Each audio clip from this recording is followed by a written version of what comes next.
Salve, salve, você que acompanha a Análise Verdão aqui no YouTube. Meu nome é Donato Suzuki, sejam muito bem-vindos a mais um vídeo. E hoje é aquele pós-jogo que é difícil de fazer, meus amigos. É difícil de fazer porque é um resultado triste, é um resultado terrível, é um resultado que não só acaba com a sequência de vitórias do Palmeiras, como também é um resultado impactante, né? Não é uma derrotinha qualquer. E em uma noite em que tudo deu errado pro Palmeiras, do início ao fim. Então é um pós-jogo que é muito difícil de fazer, né? Vim aqui logo depois de acabar essa partida, logo depois de um resultado como esse. Mas eu tenho um compromisso com vocês, eu tenho um compromisso aqui no canal e eu preciso que você venha aqui comigo, tá? Porque eu vou falar sobre tudo aqui neste vídeo. Vou falar sobre escalação, vou falar sobre as trocas do Abel, sobre as decisões do Abel, sobre o desempenho do time, vou falar sobre tudo. Mas vamos com calma. Tá, vamos com calma porque estamos todos de cabeça quente depois dessa derrota e eu mesmo preciso ir com calma aqui para fazer as críticas corretas, certo? Que precisam ser feitas, as críticas precisam ser feitas, mas precisam ser feitas da maneira correta e sem confundir as coisas. Então, aguenta aí, vem comigo, vamos analisar esse negócio, vamos conversar sobre esse negócio e depois eu quero saber a sua opinião aqui nos comentários, mas uma coisa de cada vez, tá? Eu já falo sobre a escolha do Abel em termos de escalação, sobre os 11 iniciais, mas eu quero, primeiro falando do jogo, primeiro falando de desempenho, porque mesmo com os 11 iniciais que o Abel escolheu, para a surpresa de todos, eu diria, o Palmeiras começou muito bem a partida no primeiro tempo. E não é porque tomou 3-0 que que eu vou deixar de falar isso aqui. Eu preciso falar, o Palmeiras começou bem, com 5 minutos o Palmeiras já teve 3 finalizações.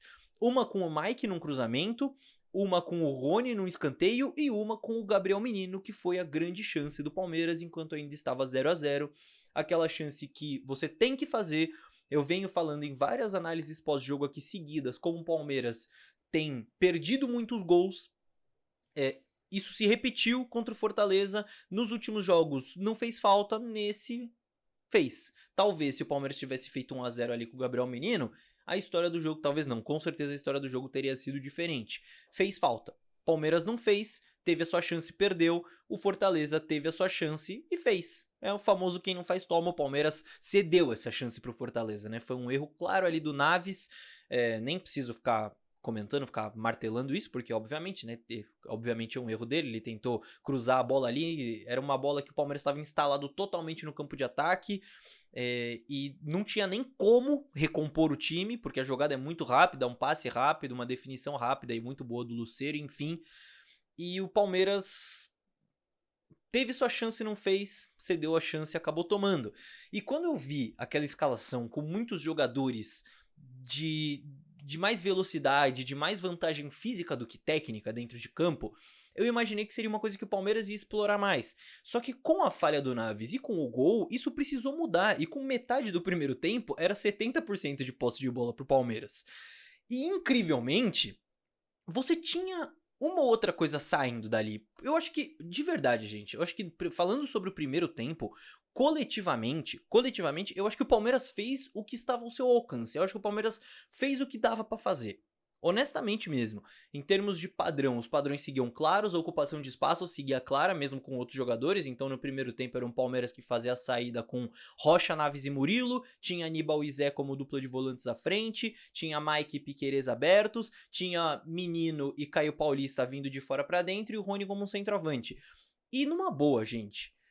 Foi um primeiro tempo em que o Palmeiras frequentou o campo de ataque, que o Palmeiras rondou a área do Fortaleza, que o Palmeiras conseguiu competir sem bola, e que o Palmeiras chegou até a ter oportunidade, isso aqui claramente esbarrou no limite técnico, na capacidade técnica dos 11 iniciais.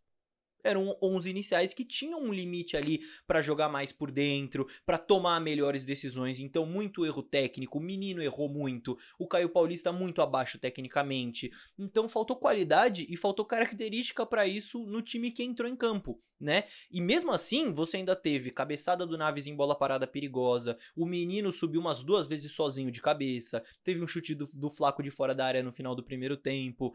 Então, mesmo num cenário complicado, o Palmeiras ainda conseguiu criar suas chances e só tomou o primeiro gol por causa de um erro individual ali que infelizmente aconteceu. faltou um pouco mais de qualidade técnica, que foi o que o Abel tentou corrigir para o segundo tempo, colocando o Veiga no Naves. Só que por incrível que pareça, eu acho que essa troca foi a pior decisão do Abel ao longo da partida. Por incrível que pareça, colocar o Veiga, que é titular, que vinha de uma sequência muito boa no time, e tirar o jogador que falhou no primeiro tempo no gol do adversário, incrivelmente essa foi a troca que acho que matou o time. A ocupação de espaço seguiu a mesma, né? Ficou Rocha, Murilo e Piquerez na saída de bola, então uma saída de bola com 2 laterais por fora, que acabam subindo mais e deixando mais espaço. Aníbal e Zé como volantes, Mike e Caio Paulista abertos, Veiga, Flaco e Rony por dentro. E aí, mais uma vez, também o destino é um pouco cruel, que o Palmeiras, com 2 minutos, o Lucero acerta aquele chute no ângulo. E honestamente, eu acho que o Abel poderia ter feito diferente nessa troca, tá? Eu acho que, por exemplo, se ele tira o Caio Paulista, ele poderia ter o Piquerez aberto, continuando aberto, e ter uma saída de bola com os 2 zagueiros ainda, para ter um pouquinho mais de segurança, para não deixar só um zagueiro, sobrecarregando o Murilo, deixando muito espaço. Eu acho que menos era mais naquele momento. Eu acho que não precisava ter tirado o zagueiro e ter aberto o time completamente assim ainda no intervalo. Poderia ter feito diferente na minha visão o Abel. E você tomar 2-0 com 2 minutos do segundo tempo, você mata qualquer ímpeto que o time poderia ter pra buscar, e a partir dali o Palmeiras joga assim muito mal, tá? O segundo tempo inteiro, é um segundo tempo bem ruim do Palmeiras, e o Abel segue abrindo o time e o Palmeiras segue tomando gol, né? O terceiro, meio de campo e defesa totalmente espaçados, o Bruno Pacheco com muito espaço pra conduzir, então é um gol que sai muito por causa disso, muito pelo Palmeiras, pelo Abel ter feito o Palmeiras abrir o time ali nesse segundo tempo. E eu acho que essa condução de jogo do Abel ao longo da partida, as trocas, ficar empilhando o atacante, abrindo cada vez mais o time, eu acho que isso sim merece críticas, tá? Só que vamos falar sobre o time que começou o jogo, finalmente. Um time muito mudado, um time com recorde de laterais, né? Se já tem um monte de crítica por 2 laterais, imagina 4, né? O Abel errou, acho que essa é a grande questão que fica. Pra quem viu a análise que eu fiz pós-vitória contra o Juventude, eu falei naquela análise que eu imaginava que o Palmeiras poderia sim continuar poupando contra o Fortaleza. Porque o Palmeiras precisa estar inteiro na segunda, é uma sequência de jogos e tudo mais, muitos jogadores em sequência, o Palmeiras já tinha poupado Piquerez e Aníbal contra o Juventude, dessa vez Veiga e Estevão precisavam ser poupados. Então, diante da ausência de Veiga e Estevão, quem poderia formar o time titular do Palmeiras ali na frente? Porque esse era o problema que o Abel tinha, certo? Então eu vou ler pra vocês o banco de reservas do Palmeiras para essa partida, certo? Então fora os 11 iniciais que o Abel escolheu, quem tava no banco que poderia ter começado o jogo? Vejam só: Lomba, Vanderlan, Dudu, Veiga, Garcia, Fabinho, John, Estevão, Flaco Lopes, Vitor Reis, Luigi e Patrick. Certo? Os 3 últimos não tem um jogo no profissional, né? O Vitor Reis agora entrou nessa bucha aí, mas enfim. Luigi, que é o atacante ali da base, não dá pra considerar colocar ele como titular num jogo assim, sem um jogo no profissional do Palmeiras. Então, quais eram as outras opções ali de frente que o Abel poderia ter escolhido pra não ter mandado esse time que ele mandou a campo? O Dudu não pode ser, porque o Dudu não aguenta jogar desde o início, o Dudu tá com uma minutagem contada. O Flaco poderia ser. Eu acho que a ideia era começar o Flaco no banco pra ele ser titular contra o Corinthians. Agora é óbvio que ele vai ser titular porque o Rony tomou cartão, tá suspenso, mas eu acho que essa era a ideia desde o início. E você tem o John, que é o outro meia, só que é um cara que não joga muito. Então assim, meus amigos, de verdade, é por isso que eu tô falando de saber separar as coisas aqui, e eu tô sendo muito sincero com vocês, diante da necessidade de poupar, eu acho que não tinha muito mais o que inventar. Numa boa mesmo. Ah, Léo, mas você acha que foi um bom time titular? Gente, óbvio que não, tá? Pelo amor de Deus. Eu vi o mesmo jogo que vocês. O Caio Paulista de ponta nunca rendeu, nem no Palmeiras, nem no Fluminense, nem em nenhum lugar. O menino errou muito tecnicamente, mesmo vindo de uma boa sequência, errou muito tecnicamente, matou muito o ataque do Palmeiras no primeiro tempo. Então, eu não tô... Pelo amor de Deus, não tô falando que o time que entrou era um bom time, era o time ideal, longe disso. Só que se poupar Veiga e Estevão era necessário, a gente parte desse pressuposto. Tinha que Veiga e Estevão começar no banco. O que mais poderia ser feito? Numa boa mesmo. Eu gostaria de uma resposta, de verdade. Eu adoraria que você falasse, pô, Léo, podia ter escalado o Lázaro, o Rômulo, o Dudu, o Felipe Anderson, o Maurício, o Bruno Rodrigues, mas não podia, nenhum desses estava à disposição. Tanto que o Abel ele coloca o Veiga no intervalo para jogar 45 minutos e coloca o Dudu e o Estevão para jogar 30 minutos, né? Coloca ali com 15 minutos do segundo tempo. Minutagem contada, né? Nos jogadores com minutagem contada para poder seguir inteiro, para não quebrar ninguém. Então, o que diferente poderia ter sido feito? Colocar o John? Beleza, poderia ter colocado o John. Talvez seria melhor. Poderia ter colocado o Flaco junto com o Rony, beleza, mas aí, mais uma vez, eu acho que a ideia era poupar pro derby ali o Flaco. Agora, honestamente, eu acho que se tivesse começado com o John no lugar de um dos laterais, também não acho que teria sido uma mudança da água pro vinho, sabe? E mais uma vez, eu também não acho que o primeiro tempo do Palmeiras foi tão ruim assim, mesmo com esse time. Então, eu acho que tem que separar as críticas necessárias aqui, porque tem críticas que precisam ser feitas. Pra mim, o que merece sim crítica é o ao longo da partida, por parte do Abel, as trocas, a condução do jogo. Aí sim, porque se no primeiro tempo o Palmeiras não foi tão mal assim coletivamente, foi mal ali tecnicamente, tomada de decisão, né, erros técnicos, beleza. Mas se coletivamente não foi tão mal e acabou perdendo no intervalo por erros individuais, não precisaria de uma mudança tão drástica no segundo tempo. Né, poderia colocar o Veiga, mas não precisava ter tirado um zagueiro. E isso eu acho que merece sim críticas na condução da partida do Abel, assim como as trocas ao longo do segundo tempo, abrindo o time completamente. E um outro ponto que também, se o planejamento era pensando no derby, deu errado. O Palmeiras perde o Aníbal, né? Perde o Aníbal Moreno.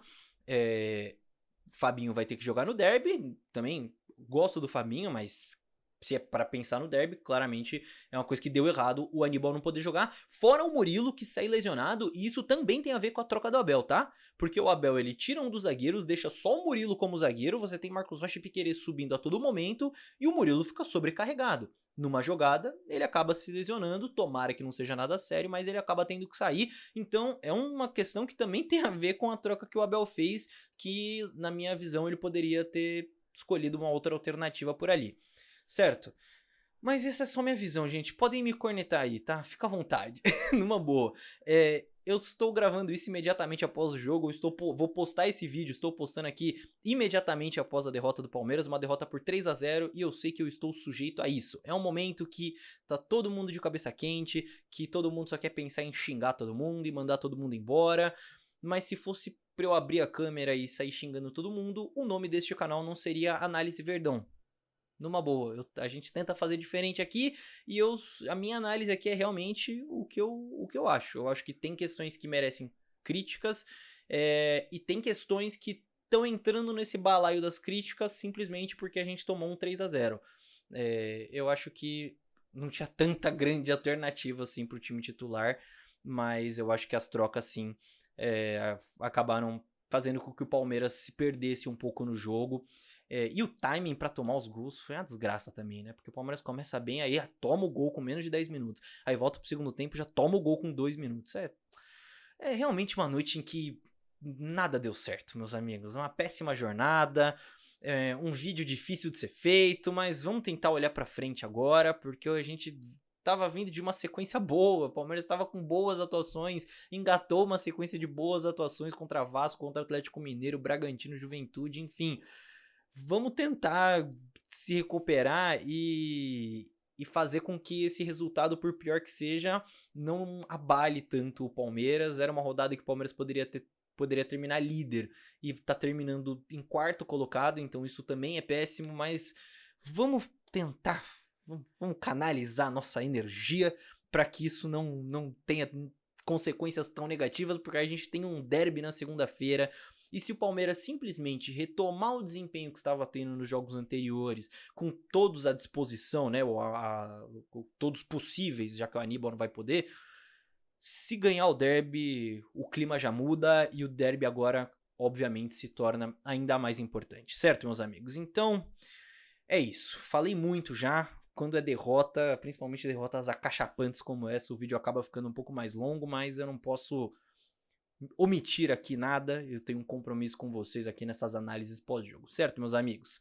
Então vamos lá, com certeza vai sair vídeo nos próximos dias sobre o derby também, vou analisar sim o Corinthians e os caminhos pro Palmeiras vencer esse jogo.